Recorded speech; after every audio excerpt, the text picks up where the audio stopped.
சவுதியை பொறுத்த வரைக்கும் நம்ம கவர்மெண்ட்லேருந்து தண்ணி வாங்குகிறோம் அப்படின்னா ஒரு ஃப்ளோ மீட்டர் வந்து வச்சுருப்பாங்க. ஸோ அதில் தான் வந்து நமக்கு எவ்வளோ கன்சப்ஷன் பண்ணுறோம் அதெல்லாமே வரும். ஸோ நம்ம யூஸ் பண்ணுற தண்ணிக்கு மட்டும் பில் பே பண்ணால் போதும். ஸோ இதுதான் அந்த பாக்ஸு. இது வந்து நமக்கு கவர்மெண்ட்லேருந்து வரக்கூடிய தண்ணி இன்லெட்டு அவுட்லெட்.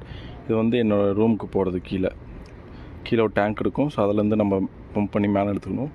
இதுதான் அந்த மீட்டர். ஸோ இது பார்த்திங்கன்னா ஸ்மார்ட் மீட்டர்னு சொல்லுவாங்க. எப்படி ஒர்க் ஆகுதுன்னா வயர்லெஸ் எம்எஸ் கம்யூனிகேஷன் அப்படிங்கிறது இதோடைய டெக்னாலஜி. ஸோ ரேடியோ ஃப்ரீக்வன்சியில் ஒர்க் ஆகக்கூடியது. நம்ம உள்ள சிம் 2G சிம்மோ அந்த மாதிரிலாம் எதுவும் இருக்காது. ரேடியோ ஃப்ரீக்வன்சியில் ஒர்க் ஆகும். இது வந்து 850 மெகாஹெர்ட்ஸில் வரைக்கும் ஒர்க் ஆகிட்டு இருக்கக்கூடியது.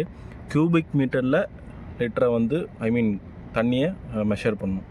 ஸோ அண்ட் தென் நீங்கள் வந்து இப்போது லீக்கேஜ் ஆகுது இல்லை வேறு ஏதாவது ஃபால்ட் இருக்குது அப்படின்னாலும் நம்ம கலரை வந்து தெரிஞ்சிடும். நம்ம எங்கே ரீடிங் எடுக்கிறாங்களோ அங்கே.